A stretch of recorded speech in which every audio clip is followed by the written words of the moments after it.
नमस्कार बच्चों, आज हम हमने लास्ट चैप्टर स्टार्ट किया हुआ था cooperative societies. I hope so आपने उसकी डेफिनेशन करेक्टरिस्टिक्स याद कर ली होंगी। उसके आगे का पॉइंट है फॉर्मेशन और registration of cooperative societies.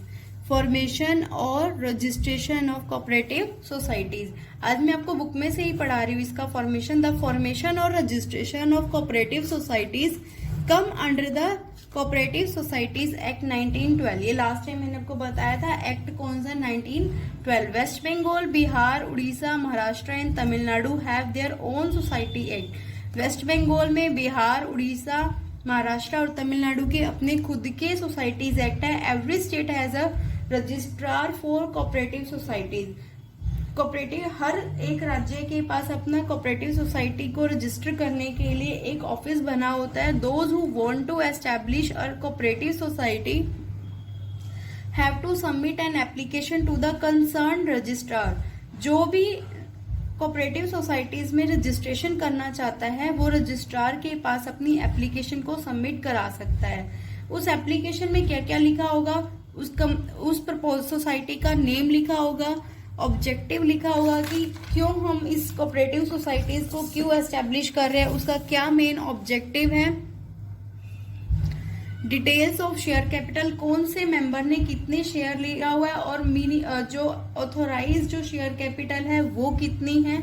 Authorise मतलब कितनी शेयर कैपिटल से वो सोसाइटी रजिस्टर्ड है।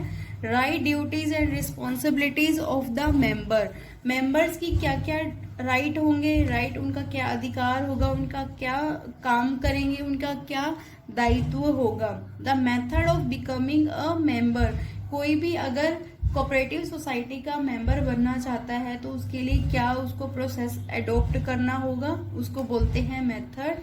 The names and address of minimum 10 members, कम से कम 10 जो मेंबर्स है कोऑपरेटिव सोसाइटीज के उनके नेम और एड्रेस मेंशन होने चाहिए। The rule of the society के क्या क्या रूल्स होंगे। इफ द रजिस्ट्रार, अब जैसे यहाँ पर क्या हुआ, जो भी अपनी कोऑपरेटिव सोसाइटीज को रजिस्टर्ड करना चाहता है वो रजिस्ट्रार के पास गया, रजिस्ट्रार के पास उसने एप्लीकेशन सबमिट कराई। इस एप्लीकेशन में क्या क्या पॉइंट्स लिखे हुए थे, ये 7 पॉइंट्स लिखे हुए थे। अगर रजिस्ट्रार फील करता है, उसको लगता है, सेटिस्फाइड है कि जो एप्लीकेशन फॉर्म है उसके अंदर जो दी गई इंफॉर्मेशन है वो ट्रू है, सेटिस्फाइड हो गया उन सब बातों से, तो सोसाइटी जो रजिस्ट्रार है उसको रजिस्टर्ड कर देगा। The society gets a separate legal entity after its registration.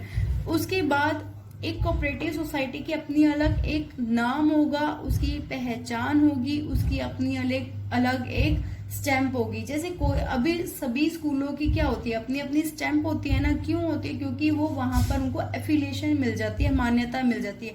ऐसे यहाँ पर ये लगा लो कोऑपरेटिव सोसाइटी को मान्यता मिल गई, उसकी अपनी अलग एक पहचान बन गई। ठीक है, अब नेक्स्ट है, in other words the society gets the right of having assets in its name, doing contract and filing suit। ये क्या होता है? केस करना। अब उसकी अपनी अलग पहचान हो गई तो वो क्या कर सकता है? एसेट्स परचेज कर सकता है अपने ही नाम से, कोई भी कॉन्ट्रैक्ट को साइन कर सकता है या फिर किसी के ऊपर केस भी कर सकता है। तो यहाँ पर ये अब उसकी अलग से पहचान हो गई। ठीक है, अब यहाँ तक तो हो गया ये एक पॉइंट। अब नेक्स्ट पॉइंट है office bearers of cooperative society. Some office bearers are selected by the member for the smooth running of the cooperative society. अब कोऑपरेटिव सोसाइटी को मतलब बिल्कुल स्मूथ चलाने के लिए कौन कौन से मेंबर्स होंगे? प्रेसिडेंट होगा, वाइस प्रेसिडेंट होगा, सेक्रेटरी होगा और ट्रेजरर होगा। जैसे स्कूलों में कौन होते हैं? प्रिंसिपल होते हैं, फिर वाइस प्रिंसिपल होते हैं। इसी तरह से कोऑपरेटिव सोसाइटीज की 4 मेंबर्स है। कौन कौन से? मेन जो मेंबर है जो स्मूथ रन करते हैं कोऑपरेटिव सोसाइटी को, ऑपरेट करते हैं, president, vice president, secretary and treasurer. अब है difference between cooperative society and partnership. Cooperative society और पार्टनरशिप के बीच में क्या डिफरेंस है? पार्टनरशिप आप लोग पहले पढ़ चुके हो। तो फर्स्ट ऑफ ऑल एक्ट कौन कौन से, दोनों के अपने अपने अलग एक्ट है। जैसे कोऑपरेटिव सोसाइटी का एक्ट है एक्ट कोऑपरेटिव सोसाइटी एक्ट 1912 और पार्टनरशिप का एक्ट है 1932, Indian partnership act 1932। Registration, cooperative society का रजिस्ट्रेशन इज मैंडेटरी, जरूरी है और आवश्यक है। पार्टनरशिप का इट्स नॉट कंपल्सरी, कोई जरूरी नहीं है। जब भी कोई आप डिफरेंस लिखते हो ना, किसी भी दो पॉइंट्स के बीच में डिफरेंशिएट करते हो, तो आप लोग ऐसे ही करोगे, basis of difference cooperative society then partnership. और नंबर 3 में है म्यूचुअल प्रॉफिट। म्यूचुअल प्रॉफिट मतलब apart from the members non members also get benefit from it, such as non members can purchase goods from the consumers cooperative societies. Non members जो cooperative societies के members नहीं है वो भी, और जो cooperative society के मेंबर है दोनों, उनको दोनों को बेनिफिट मिलता है। वो कम रेट पर कोऑपरेटिव सोसाइटी से गुड्स को परचेज कर सकते हैं। जो पार्टनरशिप है वो सिर्फ बेनिफिट किसको देता है, अपने ही पार्टनर्स को देता है, only partners. Objective, cooperative society का मेन ऑब्जेक्टिव क्या है, to provide mutual help to those who are incapable of doing work single handed. अब जो इनकेपेबल है काम करने में, उन लोगों की हेल्प करना। जबकि पार्टनरशिप का मेन ऑब्जेक्टिव क्या है, its purpose is to do business activities. यहाँ पर मेन पर्पस क्या, आपको बिजनेस करना है, पैसा कमाना है। यहाँ पर हेल्प को फर्स्ट प्रेफरेंस दी जाती है।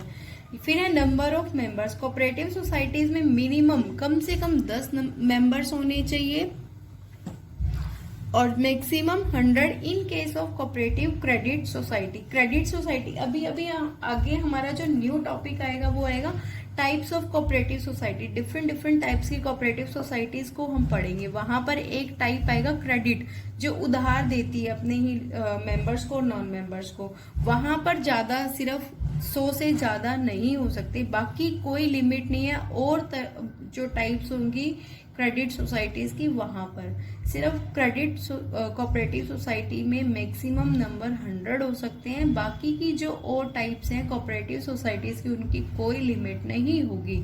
अब यहाँ पर है पार्टनरशिप। इसमें बैंकिंग और एक जनरल बिजनेस, दो कैटेगराइज की है, बैंकिंग बिजनेस एंड, यहाँ पर लिखा हुआ है ना, banking and general business.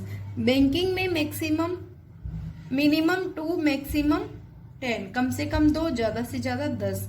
General business में कोई भी और बिजनेस, बैंक के अलावा फाइनेंस से अलग जो और कोई बिजनेस होता है, उसमें मिनिमम 2 मैक्सिमम 20।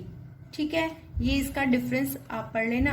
आगे जो न्यू टॉपिक होगा वो है टाइप्स ऑफ कोऑपरेटिव सोसाइटीज, वो मैं आपको नेक्स्ट लेक्चर में करा दूंगी। Okay, thank you for watching the video. Like, share and subscribe my channel. आप सब्सक्राइब कर लोगे तो जब भी मैं कोई भी वीडियो अपलोड करूंगी यूट्यूब पर, तो आपको मैसेज पहुंच जाएगा। ठीक है, ओके, थैंक यू।